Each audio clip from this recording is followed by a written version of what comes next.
याकूब साहब बताएं, आज आपने पर्चा दाखिल किया है क्या? जी, मैंने पर्चा दाखिला किया है आज और चुनावी मैदान में पूर्ण रूप से उतर चुका हूं और चुनाव लड़ने की पूरी तैयारी हो रही है। कितने सेट में पर्चा दाखिल किया? एक सेट में किया है। एक सेट में। क्या अभी आगे भी एक आध सेट डालेंगे? एक सेट और इरादा है डालने का। कब? 13 तारीख को। 13 तारीख को। पीस पार्टी चुनाव लड़ रही है, क्या लग रहा है कि पीस पार्टी का अब तक जो परफॉर्मेंस रहा है लगातार गिरता जा रहा है, तो क्या इस बार परफॉर्मेंस को कुछ बेहतर करेगी? जी, इस बार प्रत्याशी के रूप में मुझे पीस पार्टी ने चुना है, तो कोई चीज़ देखा होगा मेरे अंदर, इसलिए चुना है। और मऊ की जनता ने मुझे चुन के यहाँ भेजा है। मैं अपनी मर्जी से सिर्फ नहीं आ गया अकेले कूद कर, बाकायदा इसके लिए हमारे समुदाय में और दूसरे समुदाय की एक मीटिंग हमने रखी है, उस पर बात हुई है। उसके बाद जो है मुझे मऊ की जनता तो आपको 1 जून को चुनेगी, अभी कैसे चुन लिया आपको? जी, अभी चुन लिया, मतलब मुझे ये कहा गया कि आप प्रत्याशी बन के मुसलमानों का प्रतिनिधित्व करिए, अब तक दूसरों के पीछे चल रहा है, आप जो है नेता बनिए हमारे, इसलिए हमको चुन के यहाँ भेजा है। अब जो पीस पार्टी के जो एक लीडर थे मुनव्वर मुर्गा, उनका जब बड़ा एक कैंपेनिंग हो रही थी, डॉक्टर अयूब को आना था, लेकिन उनके साथ धोखा कर दिया गया, जिसके बाद मुनव्वर मुर्गा ने पीस पार्टी छोड़ दिया, कहा कि ये तो कुछ और लोगों के हाथ की कठपुतली है। देखिए, मनोहर भाई के बारे में मैं इस वक्त कुछ कहना नहीं चाह रहा हूँ, वो जहाँ भी अपना काम कर रहे हैं, लेकिन इस वक्त जो है घोसी लोकसभा में वो MIM की पार्टी, उनकी उनका कोई भी नेता नहीं है, कोई न लड़ा नहीं है, तो वो इस वक्त हमारे साथ हैं और हमारे एक बेहतरीन कार्यकर्ता के रूप में काम करें। क्या गारंटी है कि डॉक्टर अयूब आपकी कैंपेनिंग के लिए आएंगे? जी, गारंटी बिल्कुल है जी, आएंगे इंशाल्लाह। कोई मजबूरी पिछले रही होगी, किसी वजह से नहीं आ पाए होंगे, लेकिन वो बात अलग है। कैंपेनिंग के लिए वो नहीं, उस प्रोग्राम में नहीं आए थे वो।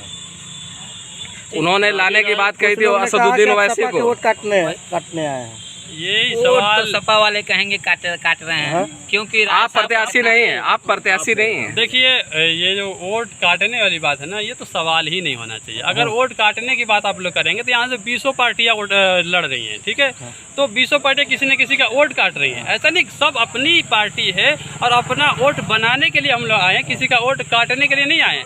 अपने आप को नेता बनाने के लिए और जनता का नेतृत्व करने के लिए हम समाज में आए। तो क्या मुसलमान आपके साथ हैं? जी बिल्कुल, मुस्लिम समाज पूरा हमारे साथ है और दूसरे समाज, ऐसा नहीं सिर्फ मुस्लिम समाज हमारे साथ है, बल्कि मेरे गांव से तो पूरा ठाकुर बेल्ट मेरे साथ है, पूरे हरिजन बेल्ट मेरे साथ है। मगर राजीव राय और राजभर कहते हैं कि नहीं, मुस्लिम मेरे साथ में है, तो ऐसे दावे तो जी आज तक तो यही होता आ रहा है कि सपा ने जो है मुस्लिमों को वोट बैंक बनाकर इस्तेमाल कर दिया है, और जहाँ मुसलमानों की आवाज़ उठाने वाली बात होती है तो किसी मुद्दे पर नहीं बोलते हैं, ना हमारे तलाक वाले मुद्दे पे बोलते हैं, ना किसी मस्जिद वाले मुद्दे पे बोलते हैं। बस उनको मुसलमान का वोट कैसे भी इस्तेमाल हो जाए, उसके लिए तो पूरी तरह से पूरा जोर लगाते हैं। याकूब साहब के पास क्या मुद्दे हैं चुनाव लड़ने के लिए? जी, सबसे पहला मुद्दा ये है कि जी मैं मऊ में जो है प्राइवेट कंपनियों की स्थापना करूंगा, जिसकी वजह से क्या होगा कि जो हमारे साथी यहाँ से दिल्ली, बम्बई, गुजरात जाकर अपने परिवार को छोड़कर बीवी बच्चों का दर्द, जुदाई वाला बर्दाश्त करके जो काम करते हैं, उस काम को नहीं होने दिया जाएगा, वो जुदाई ख़त्म कर दिया जाएगा और उन प्राइवेट कंपनियों को जो यहाँ स्थापना किया जाएगा और यहीं पर लोग काम करेंगे, यहीं पर। अभी आप सरकार के नुमाइंदे नहीं हुए, प्राइवेट की बात करने लगे, आखिर ऐसी क्या वजह है कि सरकारी इदारों को मजबूत करने के बजाय प्राइवेटाइजेशन की बात ज़्यादा की जाती है? उस पर भी बिल्कुल आपका सवाल सही है। सबसे पहले जो सरकारी नौकरी के भी सारे जो मुद्दे हैं उसको भी उठाया जाएगा। जो बेरोजगारी सरकारी नौकरी वाली फैली हुई है उसको तो सबसे पहले उठाया जाएगा, क्योंकि जो इस वक्त मैं देख रहा हूँ B.Tech, M.Tech और पता नहीं कितने सारी डिग्रियां लेकर लड़के जो है बेरोजगार फिर रहे हैं, तो ऐसा नहीं होने दिया जाए। इस वक्त बेरोजगारी के नाम पर हर नौजवान रो रहा है, हर नौजवान परेशान है। इसकी वजह से लड़कों की शादियाँ तक नहीं हो रही, 35 साल के, 38 साल के, 40 साल के लड़के हो जा रहे हैं और सिर्फ बेरोजगारी, नौकरी ना मिलने की वजह से उनकी शादी नहीं हो रही है। तो उसको सबसे पहले मुद्दा रखा जाएगा। प्राइवेट कंपनियों को मैंने इसलिए कहा है कि हर एक आदमी को सरकारी नौकरी मिलना मुमकिन नहीं है, इसलिए मैंने प्राइवेट। मतलब क्या अभी से ऐसा समझा जाए कि प्राइवेट कंपनियों का नाम लेकर जो सरमाएदार हैं, पूंजीपति हैं, उनसे आप चंदे की तौर पे कुछ लेना चाहते हैं, जैसे इलेक्टोरल बॉन्ड के जरिए सरकार ने लिया है? देखिए, आप मीडिया वाले भाई हैं, आप घुमा फिरा कर सवाल करते हैं, ऐसा नहीं है, ऐसा कोई इशारा नहीं है मेरा। और मेरा मुद्दा ये है कि भाई हर एक को रोजगार मिले, हर एक को व्यापार मिले, और मैंने इसलिए कह दिया कि हर एक को सरकारी नौकरी देना मुमकिन नहीं है, जो उसके योग्य होगा। उत्तर प्रदेश में आपकी सरकार बच जाएगी कि बेरोजगारी हटा देंगे? उत्तर प्रदेश में सरकार बच जाएगी आपकी, बेरोजगारी हटा देंगे?